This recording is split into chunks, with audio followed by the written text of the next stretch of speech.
Swayam Prabha. Digital India. Educated India.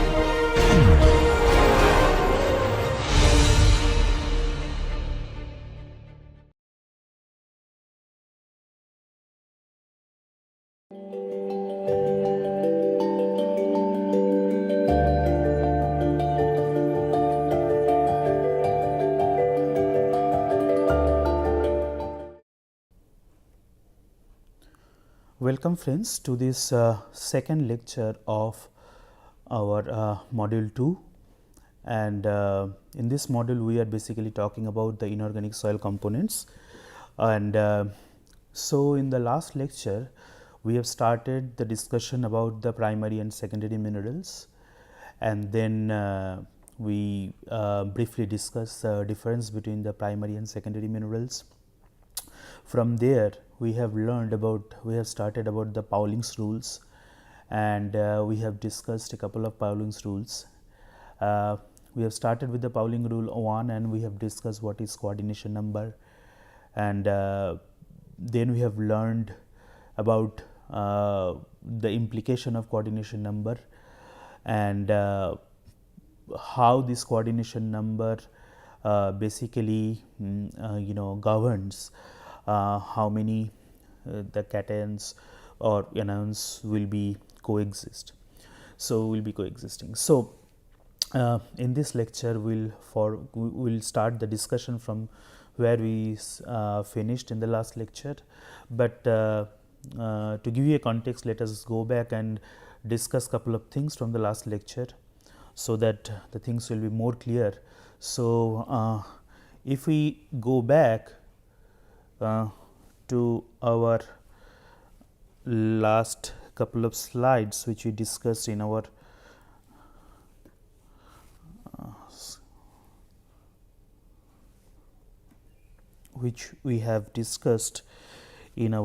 last lectures. So if we go back a couple of slides back where what we have discussed in our last lecture, we started with the coordination number. Remember that there are when there is single layer of atoms of equal size, there are two types of voids. One is void B and another is void C. So obviously the void B has the triangular shape where the triangles are pointing up, and those with the triangles pointing down are known as the C voids. So as you can see here, these are basically B voids, and this is the C voids. So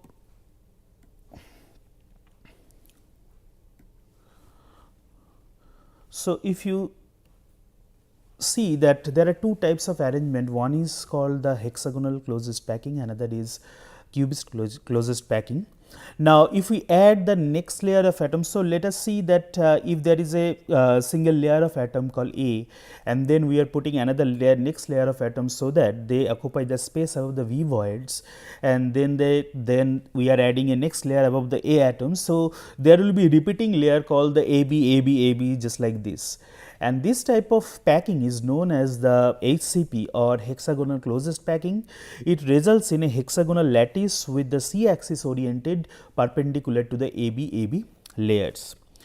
And what is the cubist closest packing? Now cubic closest packing, when we start with the A layer of atoms and then we stack a B layers of atom and just above the B voids, and there is further another layer of atom which is stacked over the C voids of the A layer, then there is a repeating layer structure like ABC, etc.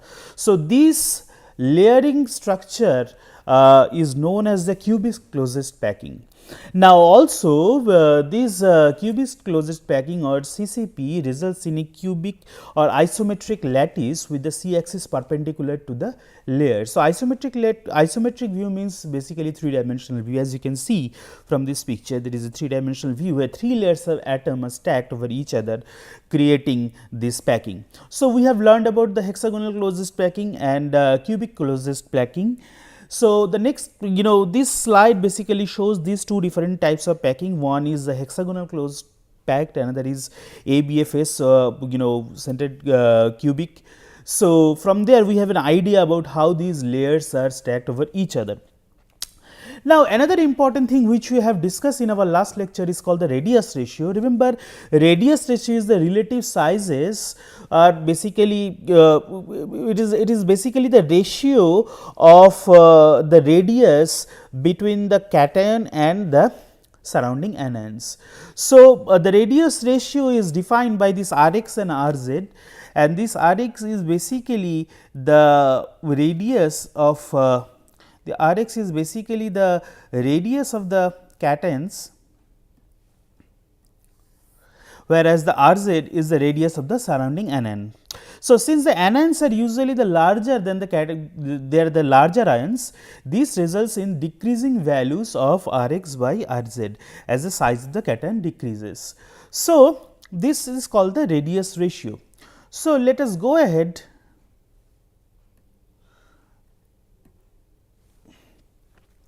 and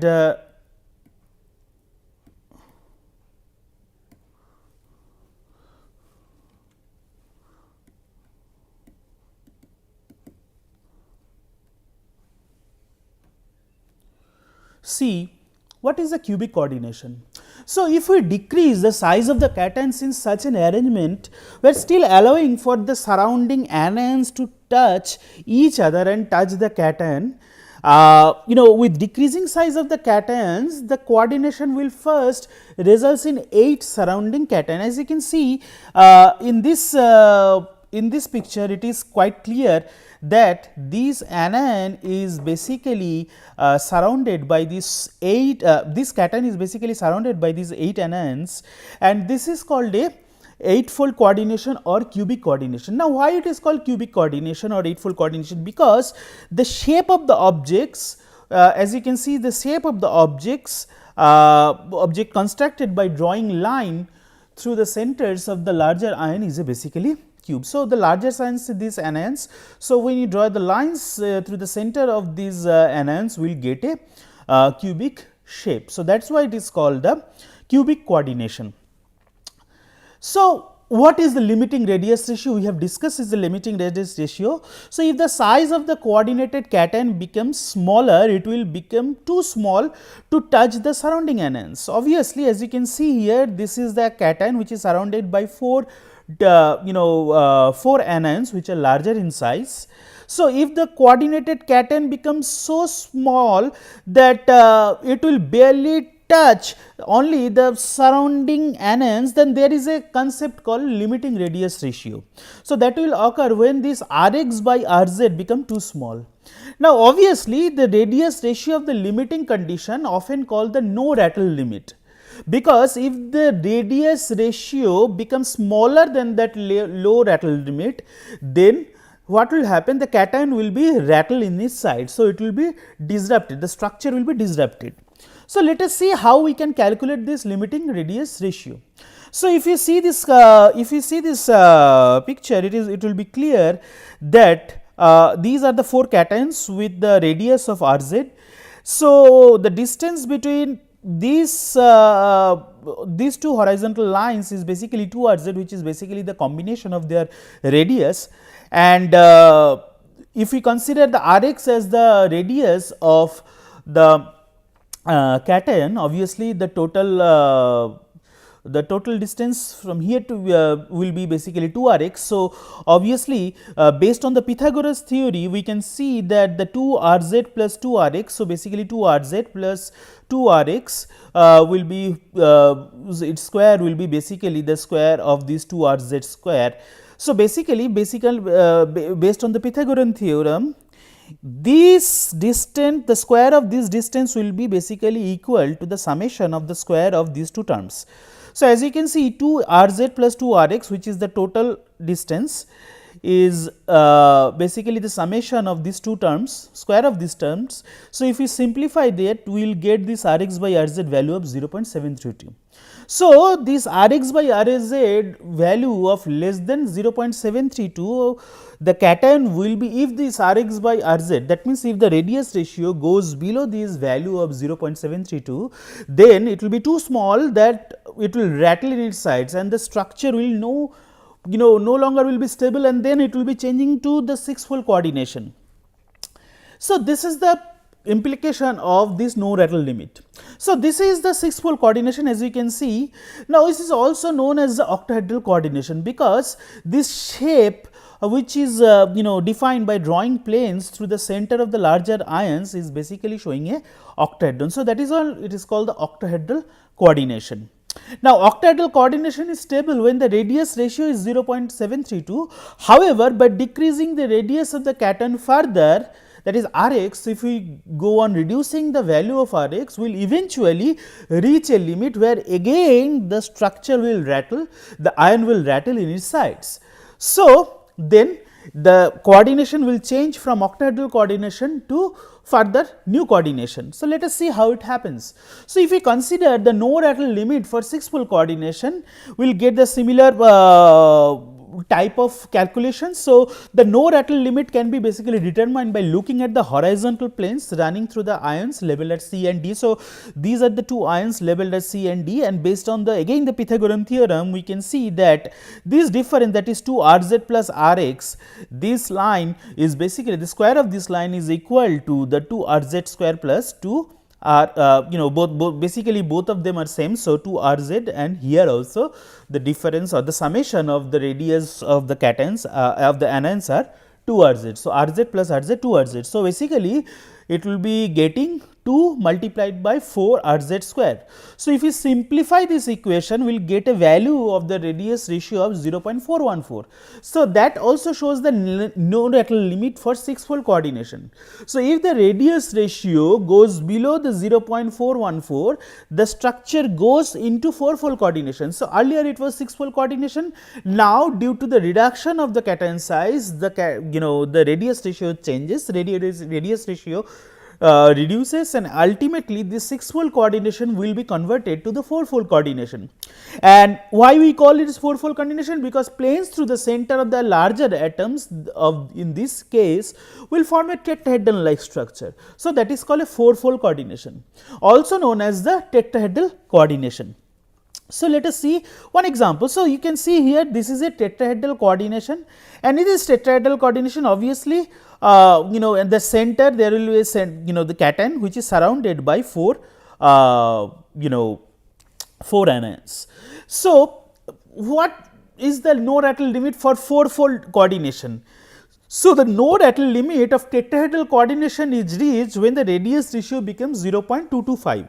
So, if the radius ratio goes below 0.225, then this 4-fold coordination will no longer be valid, or there will be a rattling of the cations, and as a result of that, this 4-fold coordination will convert it into 3-fold coordination, and so all known as the or it is known as the triangular coordination. So, for triangular coordination, you have to remember that the coordination number is 3.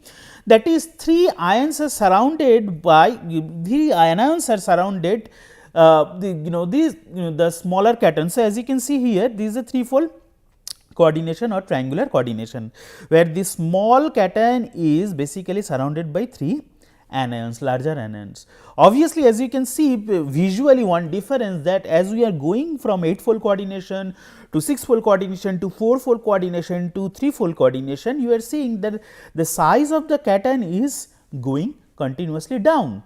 So, a no rattle limit for this 3 or triangular coordination also will appear at a value of 0.155. So, if we calculate the no rattle limit for this triangular coordination, we will get a value of 0.155. So, if the radius ratio goes below 0.155, then the only way the smaller ion can be coordinated if we get a linear kind of combination. What do you mean by linear kind of combination? That means the 2 of the larger anions will be the 2 sides of the cation. So, this is called the 2-fold coordination, also known as the linear coordination.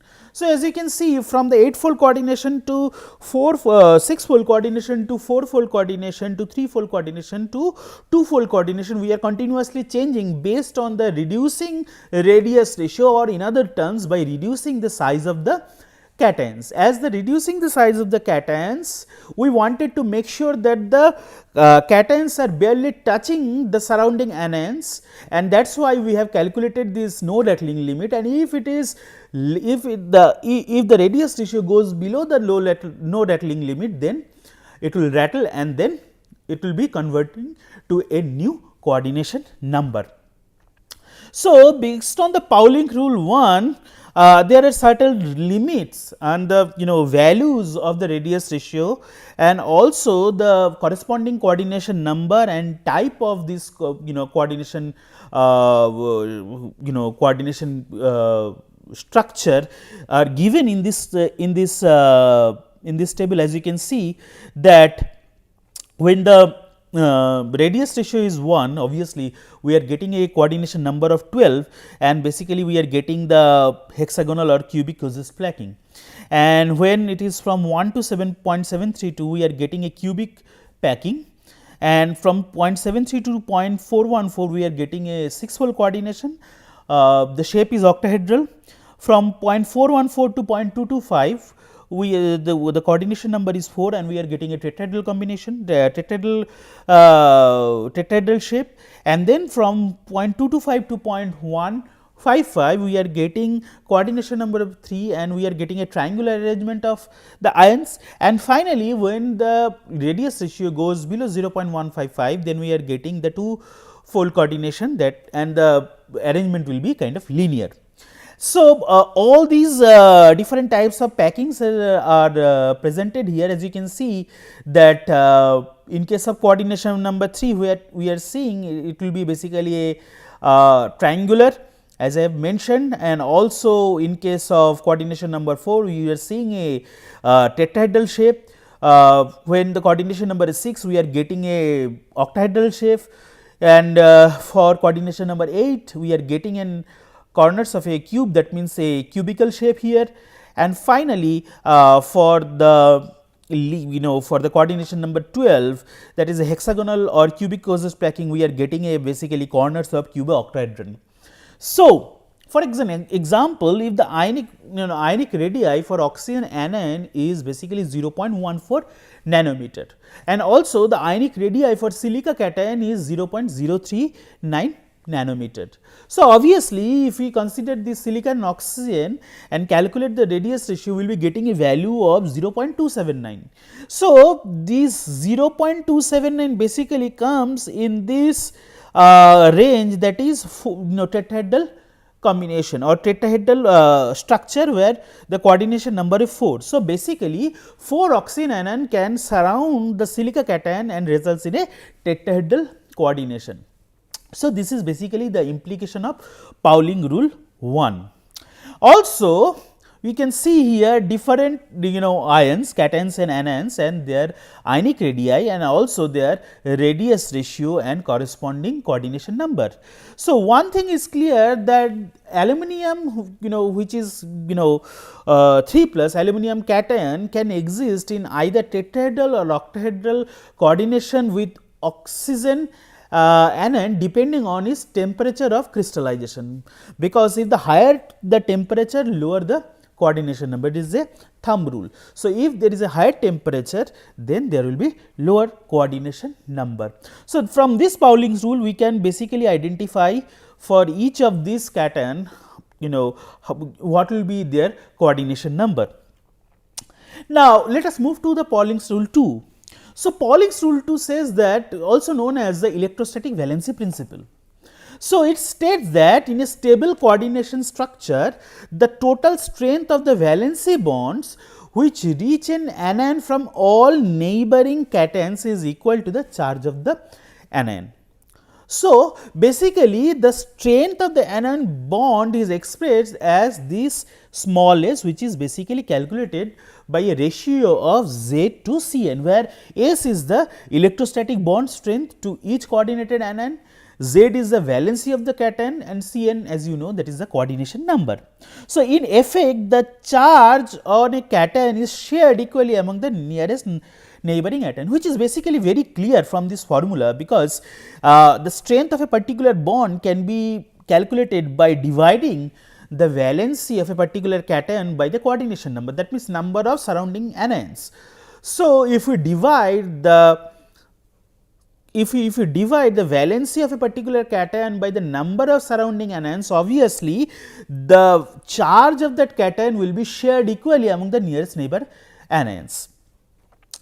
Now, for example, for silica, that in the tetrahedral coordination, the SI bond strength is basically 4/4, that is 1. In case of aluminum, substitution for silica, which we will discuss very soon, while we will discuss the isomorphous substitution, you will see that aluminum sometimes substitutes the silica in the tetrahedral coordination. So, in that case, the aluminum oxygen bond strength become 3/4, where 3 is basically the valency of the cation, that is aluminum, and the coordination number is basically 4. So, we are getting 0.75.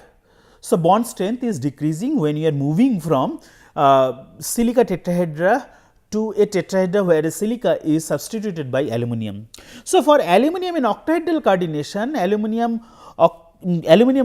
oxygen bond strength becomes 3/6, where 3 is basically the valency of aluminum and oxygen coordination number is 6. So, we are getting 0.5. So, the electrostatic attraction of the cation to one anion is reduced if another anion is attracting the cation in another direction. So, if we see the Pauling's rule 3, the rule 3 states the existence of edges and particularly of faces common to the anion polyhedra in a coordinated structure decreases its stability. So, as these different coordinated different coordinated polyhedras are sharing their edges, their faces, we get a notion that obviously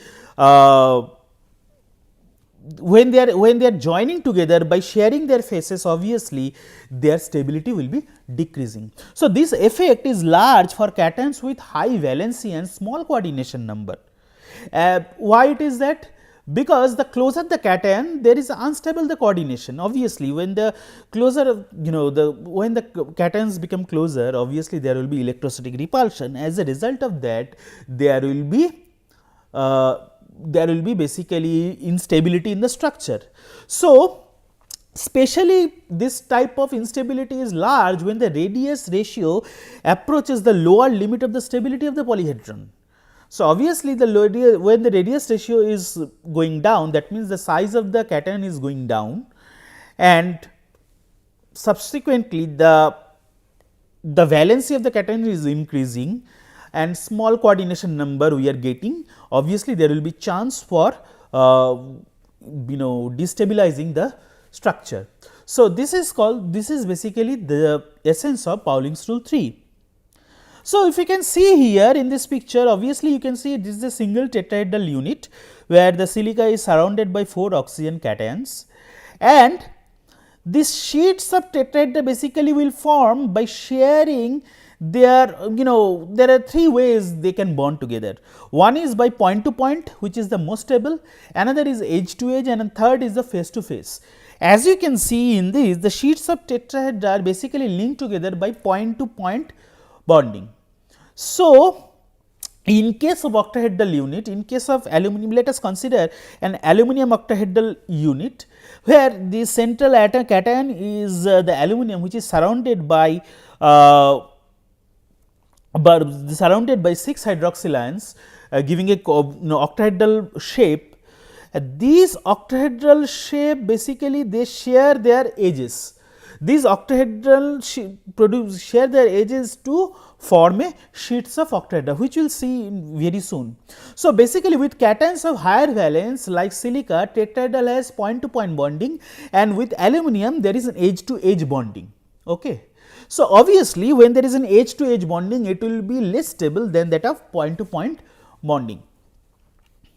So, you can see there are different types of structure and how they share, how they link between each other. You can see that tetrahedral, this is a single tetrahedral unit, and they are sharing their coordinates, and here you can see when they are sharing their edges.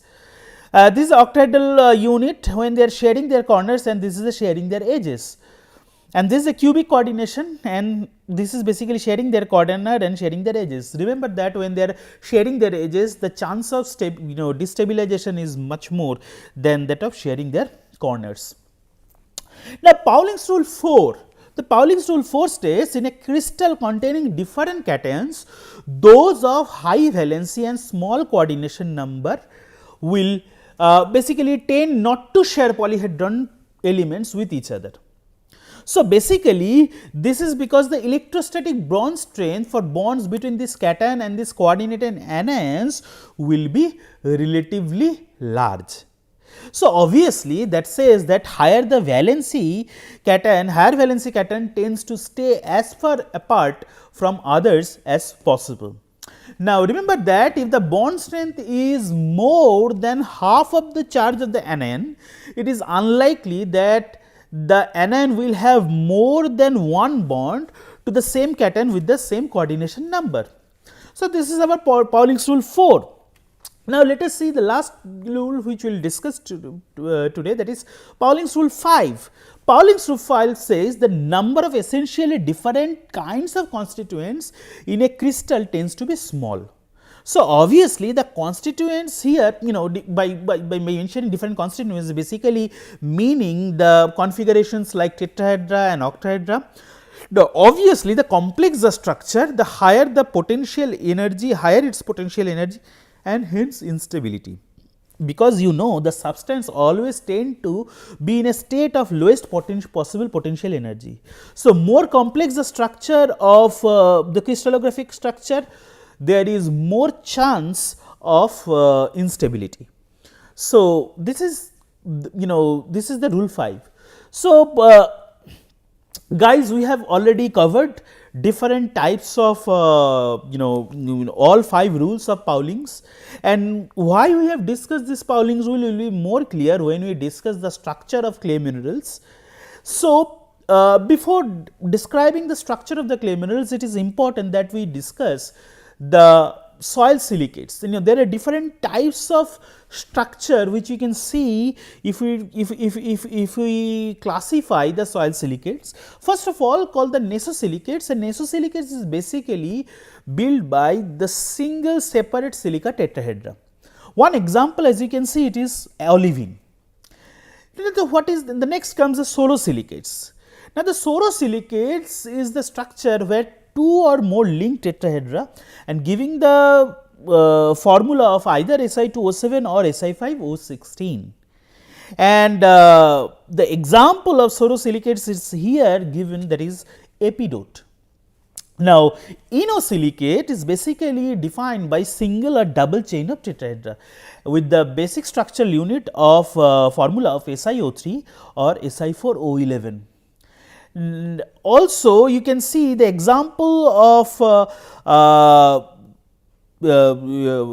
basically the example of inosilicate here calls the pyroxenes. So, this is basically single or inosilicates, again it is basically showing the single or double chains of tetrahedra.